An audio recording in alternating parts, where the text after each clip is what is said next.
Hi అండి. అందరికీ నమస్తే. Welcome to Giri garden. ఈరోజు వీడియో ఏంటంటే అండి, ఇదిగోండి దొండపాదు చూసారు కదా, ఈ గ్రో బ్యాగ్లో ఉంది, ఆ గ్రో బ్యాగ్లో ఉంది 2 దొండపాదులు. ఇది మళ్ళీ హార్వెస్ట్కి వచ్చినాయండి దొండకాయలు. హార్వెస్ట్ చేస్తున్నాను చూడండి. చిట్టి కాకరకాయలు ఉన్నాయి, అలాగే దొండకాయలు ఉన్నాయండి. కొద్దిగా హార్వెస్ట్ చేస్తున్నాను చూడండి. ఇగోండి బాగా కాస్తుందండి దొండపాదు. చిట్టి కాకర కూడా ఉన్నాయండి. అవి ఇవి కలిపి ఉన్నాయి పందిరిలో, అందువల్ల కలిపి కొయ్యవలసి వస్తుంది. ప్రతి హార్వెస్ట్లో 2 కలిపి పందిరిలో ఉన్నాయి కాబట్టి 2 కలిపి కోస్తున్నానండి, హార్వెస్ట్ చేస్తున్నాను.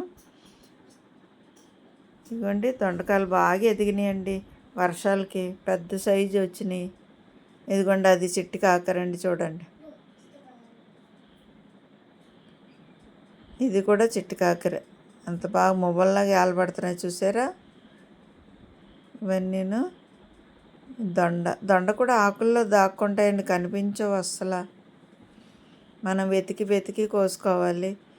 ఆకులు గ్రీన్గా ఉంటాయి, దొండకాయలు గ్రీన్గా ఉంటాయండి. అలాగే కాకరకాయలు కూడా అది గ్రీన్గానే ఉంటాయి. చిన్నవి కదా మనకు కనిపించవండి. అదే బీరకాయలు, చొర, పొట్ల అలాంటివి అయితే పెద్దగా ఉంటాయి. ఈ ఆకులతో కలిసిపోతాయి అన్నమాట, వెతుకుతూ కోసుకోవాలి. చిట్టి కాకర అలాగే ఉంటాయండి, దొండకాయలు అలాగే ఉంటాయి. ఇదిగోండి చిట్టి కాకర చూసారా ఎంత బాగా కాసిందో. కనీసం 4 రోజులకు ఒకసారి వచ్చేస్తున్నాయండి దొండకాయలు. చాలా టేస్ట్గా ఉంటున్నాయండి దొండకాయలు. కర్రీ చేసుకున్న, ఫ్రై చేసుకున్న, ఎంత పెద్ద కాయలైనా లేతగా ఉంటున్నాయండి. బయట తెచ్చినవి అయితే మనకి పండిపోతాయండి, సగం పండిపోతాయి. సగమే కర్రీ వండుకుంటా, సగం పాడేస్తాం. ఇవి అలా కాదు, మనం ఎప్పుడు కర్రీ వండుకోవాలన్నా అప్పటికప్పుడు కోసుకొని వెళ్ళి కర్రీ చేసుకోవచ్చు. చాలా బాగుంటుంది, టేస్ట్ కూడా బాగుంటుందండి. మన ఇంట్లో పండించుకున్నాయి కదా, ఎరువులతో పండించింది కదండి, చాలా టేస్ట్గా ఉంటుంది కర్రీ.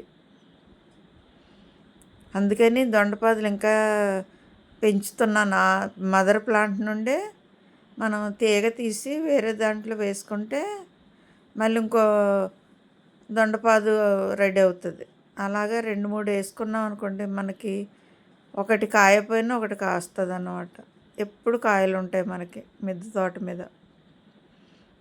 అందుకని మొన్న మళ్ళీ ఫ్రిడ్జ్లో ఒకటి వేసాను కదా, వీడియో తీసాను, అది బాగానే చిగురులు వచ్చినాయండి.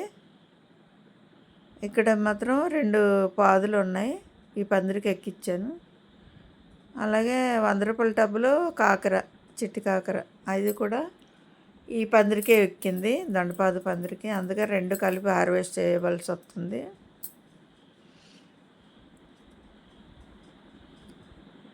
అక్కడక్కడ వెతుకుతా కొయ్యాలండి, కోసేటప్పుడు. చూసారా ఇగోండి చిట్టి కాకర, దొండ ఇన్ని వచ్చినాయండి. మొన్న కోసినవి ఫ్రిడ్జ్లో ఉన్నాయండి. అవి కలిపి మనం ఫ్రై చేసుకోవచ్చు. చూసారా చిట్టి కాకర కూడా ఉన్నాయి ఫ్రిడ్జ్లో. ఇంతేనండి రోజు వీడియో. ఇలాంటి వీడియోలు మరిన్ని చూడాలంటే మా ఛానల్ సబ్స్క్రైబ్ చేయండి, లైక్ చేయండి, షేర్ చేయండి. Thank you.